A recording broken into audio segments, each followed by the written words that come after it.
Hello dear student, the concept classes Delhi के YouTube channel पर आपका स्वागत है। जैसा कि हमने प्रीवियस वीडियो में आपको बताया था कि हम जो है एमटीएस का पूरा सिलेबस कवर करने वाले हैं। एमटीएस का बैच आपका स्टार्ट हो रहा है। एमटीएस में जो भी सिलेबस आपको मैथ, रीजनिंग ये सब में रहने वाले हैं वो सब हमारे चैनल पर आपको कवर होगा। तो आज जो है उसका सबसे पहला टॉपिक स्टार्ट करने वाले मैथ में हम लोग नंबर सिस्टम। तो सबसे पहले हम लोग जो है नंबर सिस्टम के बारे में जानेंगे कि ये नंबर सिस्टम जो है क्या होता है, नंबर्स कितने टाइप के होते हैं, उसके बारे में जानते हुए फिर जब इस पे बेसिक थ्योरी हम लोग पूरा कवर कर लेंगे तो उसके बाद जो है हम लोग जितने भी टाइप के क्वेश्चन आपको एमटीएस में पूछे जाते हैं पीवाईक्यू भी कवर करेंगे हम लोग, जो कि पिछले वर्ष में पूछे गए हैं ना। तो आइए आज जो है हम लोग नंबर सिस्टम की शुरुआत करते हैं। देखो, नंबर्स जो होते हैं बहुत सारे टाइप के नंबर होते हैं, उसी के बारे में जो है आज हम लोग डिस्कस करते हैं।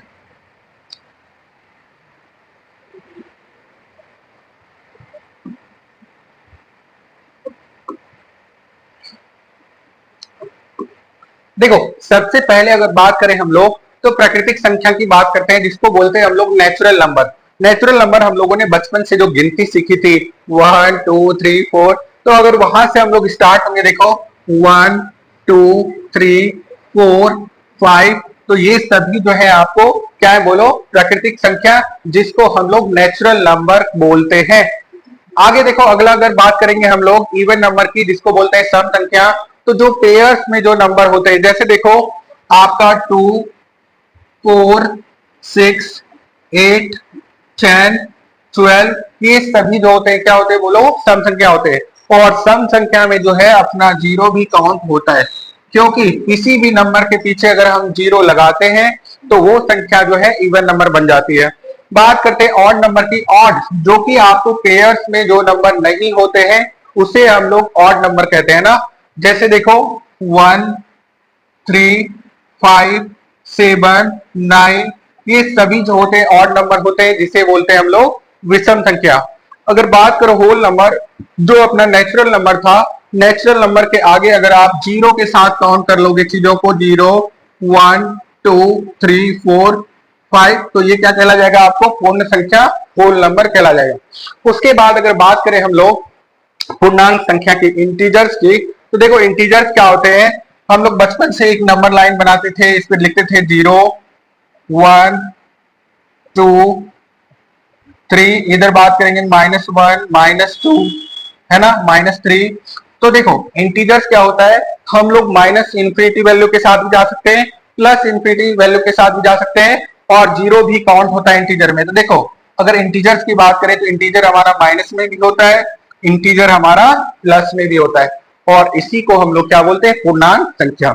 बड़े अगर अगले संख्या के साथ, तो को प्राइम नंबर। को प्राइम नंबर क्या होता है, जिसका एक से ज्यादा फैक्टर हो या एक ही जैसे टेबल में आए, उसको बोलते हैं को प्राइम नंबर। तो जैसे देखो 4 हो गया आपको, 6 8, है ना, ये सारे जो हो गए क्या हो गया आपको, को प्राइम नंबर। उसके बाद अगर बात करें तो डिविजिबल नंबर क्या होता है, भाज्य संख्या, जिसका कि एक से ज्यादा वो फैक्टर हो या गुणनखंड हो, उसको बोलते हैं डिविजिबल नंबर। जैसे कि देखो आपको हो गया 4 6 8 9 10, ये सभी जो होते हैं डिविजिबल नंबर होते हैं, जिसे भाज्य संख्या बोलते हैं हम लोग। क्या बोलते हैं बोलो, भाज्य संख्या। अब देखो रेशनल नंबर, परिमेय संख्या, ये भी बहुत इंपॉर्टेंट होता है और यहां से भी आपको क्वेश्चन पूछे जाते हैं। तो देखो यहां ध्यान देना, परिमेय संख्या कहते किसको है, जिसको हम लोग P अपॉन क्यू के फॉर्म में लिखे, और जहां पे Q नॉट इक्वल टू 0 होना चाहिए। सर ऐसा क्यों, क्योंकि देखो किसी भी संख्या को आप अगर 0 से डिवाइड दोगे तो उस संख्या का जो वैल्यू हो जाएगा अमान्य हो जाएगा। इसीलिए आप 0 कभी भी डिनोमिनेटर में नहीं ले सकते, मतलब हर में नहीं ले सकते। इस टाइप के संख्या को आप लोग परिमेय संख्या बोलेंगे। जैसे फॉर एग्जांपल अगर बात करें 2/3 3/4, इस टाइप के संख्या जो है आपको कौन से संख्या कहलाते हैं, परिमेय संख्या। बात करें अगर अपरिमेय संख्या की, तो देखो हम लोग बचपन में पढ़े थे शांत दशमलव और शांत दशमलव, जिसको इंग्लिश में हम लोग बोलते थे टर्मिनेटिंग नंबर, टर्मिनेटिंग और नॉन टर्मिनेटिंग। नॉन टर्मिनेटिंग, है ना, नॉन टर्मिनेटिंग, दैट मीन्स ये कि जिस संख्या का वैल्यू जो है डेसिमल में लगातार चलते रहे वैसे संख्या को हम लोग इरेशनल नंबर या अपरिमेय संख्या बोलते हैं, है ना।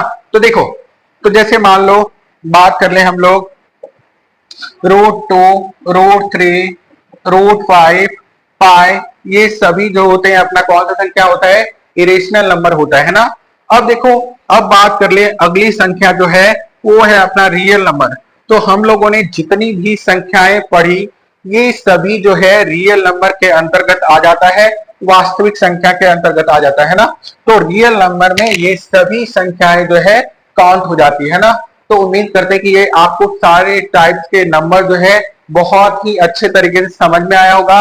आप इसका स्क्रीनशॉट ले लीजिए या आप नोट डाउन कर लीजिए, है ना। स्क्रीनशॉट लेकर के आप नोट डाउन करेंगे, आपका टाइम थोड़ा बचेगा, ताकि आप भविष्य में जब भी रिवीजन करें तो आपको वहां पे समस्याएं ना जाए, है ना।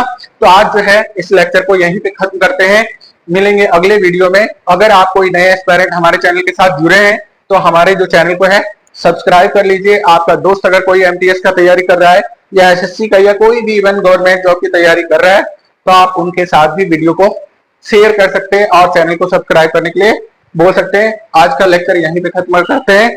Thank you very much.